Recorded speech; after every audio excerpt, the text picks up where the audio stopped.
Welcome to the SmartKeys podcast. It's great to be here. I was looking at a really interesting metric this morning that actually made me laugh out loud. Yeah. It was a graph showing the rise in productivity apps downloaded over the last decade versus self-reported levels of overwhelm. And let me guess, they both went up.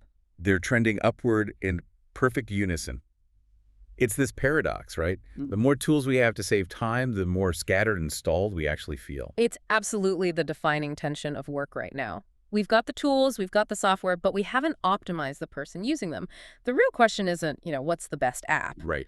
It's why do really high performers, people with the skills, the drive, the best tech, still fail to hit their own personal goals?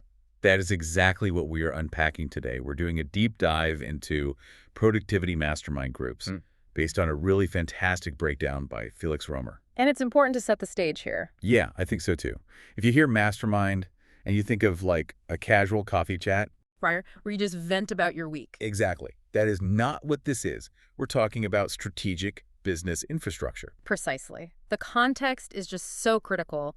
Remote work is the norm, digital distractions are constant, and the line between home and office is, well, it's gone. It's completely blurred. And in that environment, the old lone wolf mentality of just, grinding it out by yourself, it's not just failing, it's becoming a liability. So our mission for this deep dive is to figure out how to fix that.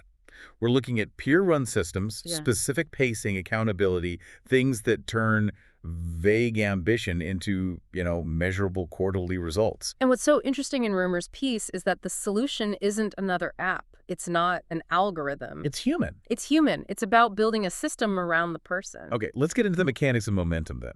Because mastermind is such a buzzword. It really is. But Römer defines it really clearly. It's not one thing, it's a triad. Right. A three-legged stool is a good way to think about it. You've got coaching, tools, and shared accountability. You need all three. Because if you just have tools... You have a beautiful planner that just gathers dust. And just coaching. It's great advice, but maybe no follow-through. And if it's just a buddy checking in, you have support, but no actual strategy. It's that triangulation.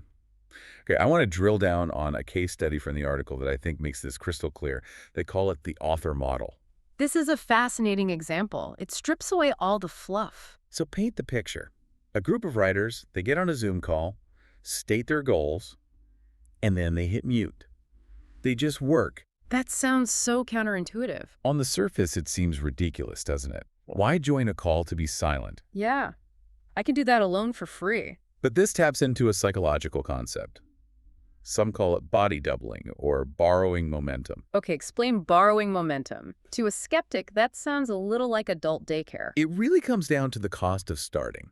When you're alone, you're constantly negotiating with yourself. Should I start now? Get coffee first? Check email. Oh, that negotiation is exhausting. That's where all the energy goes. Exactly. That's decision fatigue. You're tired before you've even typed a word. In the author model, the group makes the decision for you. The session starts at 9, so you start at 9. You bypass the whole negotiation. You do. And the silence isn't empty. It's a container for focus. You see others working, so you work. It creates this social friction against picking up your phone. It's like weaponized peer pressure, but for your own good. A perfect way to put it. And the results they mention are significant. Fewer interruptions, hitting targets like 3,000 words a day, that's serious output. It's massive. And it proves the point. You don't need a better app, you need a better environment. A better structure. Now, these groups aren't one size fits all. The article shows a whole spectrum. You've got these low-risk entry models. Right, the $7 a month model, it's incredibly accessible. You get video lessons, maybe a monthly call, a Facebook group. But is that really effective? $7 seems low. Can that change your life? It depends on what you need. That model is about steady planning support. It's like a maintenance dose to keep you tethered to your goals. Okay. But then you have the other end of the spectrum, the high-touch models, the $200 or $300 a month groups. For creators or business owners who need more. Yes, that's where you get specific peer matching and those live co-working blocks we talked about. It's for when you need real hands-on intervention. So the takeaway for me isn't just you get what you pay for. It's more about proof of practice. That's the key phrase. Whether it's $700 or $300, you're buying into a system. The transaction itself changes your mindset. You're not just trying, you're investing. You have skin in the game. Let's pivot to the toolkit. Because you can't just show up and hope for the best. The article outlines a planning hierarchy that I think is brilliant. It is, because most people start at the bottom. They wake up and write a to-do list on a sticky note. That's a tactical mistake. So where does this hierarchy start? At the very top. The life plan and vision spreadsheet. The 30,000-foot view. The stuff people usually skip because it feels too big and abstract. But you have to. You have to define the destination before you start driving. If you don't know what you want your life to look like in 3 years, how do you know today's tasks are the right ones? Okay, from that vision, you step down to quarterly goals, and the rule was strict: 1 to 3, not 10. And that constraint is so hard for high performers. We want to do everything at once, but if everything's a priority, nothing is. The group forces you to choose. And then comes the bridge, the part I think is the missing link for most people. The monthly resets and weekly planning pages. This is where the magic happens. The weekly planning page translates the big goal into, what do I need to do this week to move forward? If you skip that, your daily planner just becomes a list of fires to put out. It's all urgent, nothing strategic. You spend all day reacting to email and make zero progress on the thing that actually matters. It's the classic trap. The text also mentions some specific tools that help, like time blocking made easy guides. And again, these are mechanisms. Time blocking isn't just writing work on your calendar. It's assigning a specific task to a specific window, 9 to 10.30. Right? Chapter 4. So you're giving your future self clear instructions. Exactly. You eliminate the need for in-the-moment decisions. I want to look at who this is actually for, because the source breaks down the demographics in a really interesting way. It's not just for corporate types. It specifically mentions busy parents. A crucial demographic, and one that's so often overlooked in this space. If you're a parent, your time is fragmented.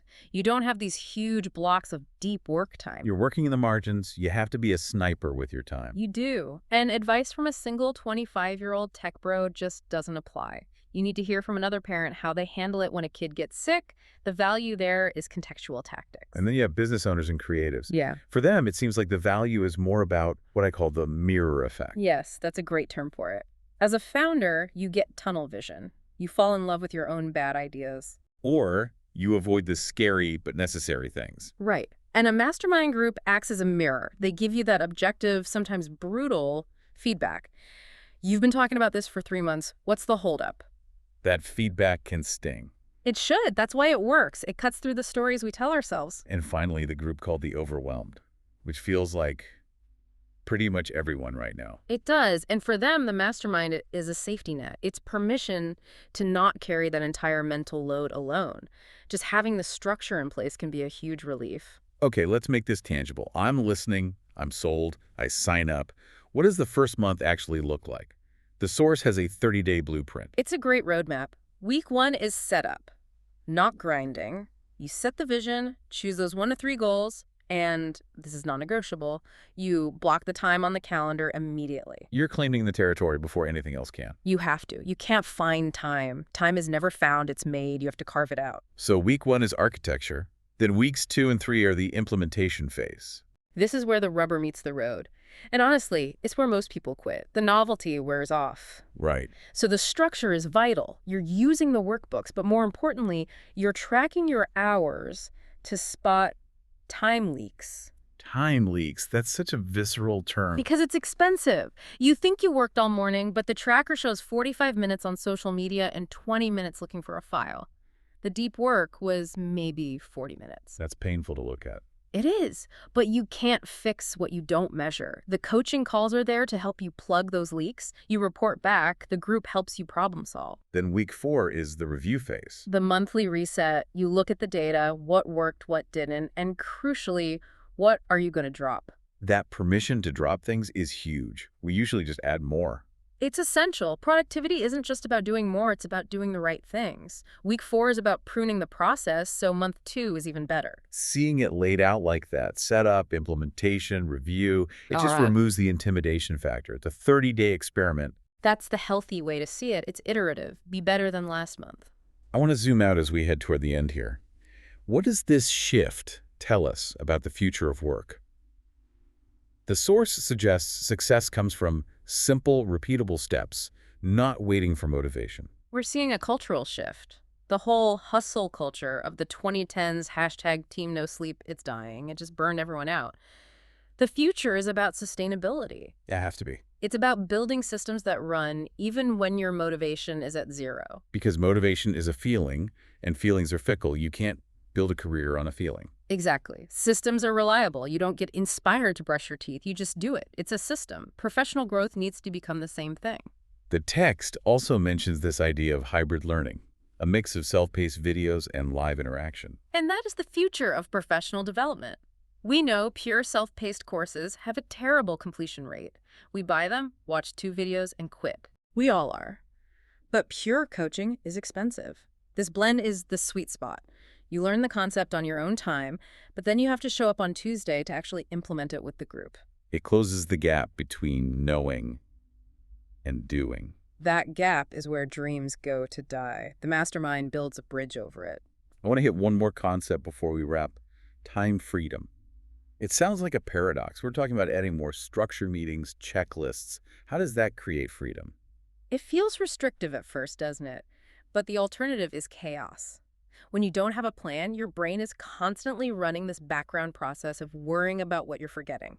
That's a huge mental load. It's like having too many tabs open in your browser. It just slows the whole machine down. Perfect analogy. By adding structure, you close those tabs. When you know exactly what needs to be done and when, you can actually disconnect. You can relax on the weekend because you trust the system. Structure creates the container for freedom. That's a powerful reframing. And we should briefly mention the ROI, the return on investment.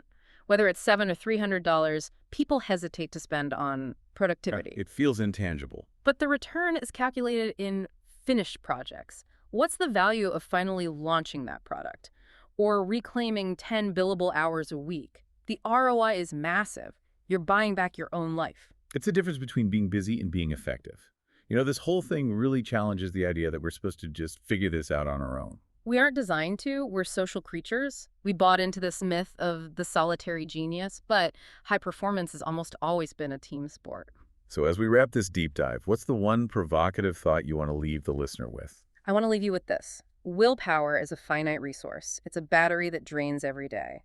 But systems are renewable. When you build this kind of infrastructure, you start running on fumes and you start running on a grid. Systems are renewable. I love that. My final takeaway is practical. Stop trying to force productivity in isolation. If you have goals that have been stalled for months, the missing ingredient probably isn't more effort. I agree completely. It's likely community structure. Don't blame yourself, blame the system, and then go fix the system. And do it together. Thank you for tuning in to the SmartKeys podcast. We hope this deep dive gave you some tools to reclaim your time. Always a pleasure. If you found value in this, please subscribe to the podcast. We are constantly exploring the future of work and SaaS innovation, and we don't want you to miss what's coming next. And remember, the link to the full article by Felix Römer, which includes all the detailed pricing, the templates, and those time blocking guides we talked about, can be found right there in the show notes. Go check it out. Until next time.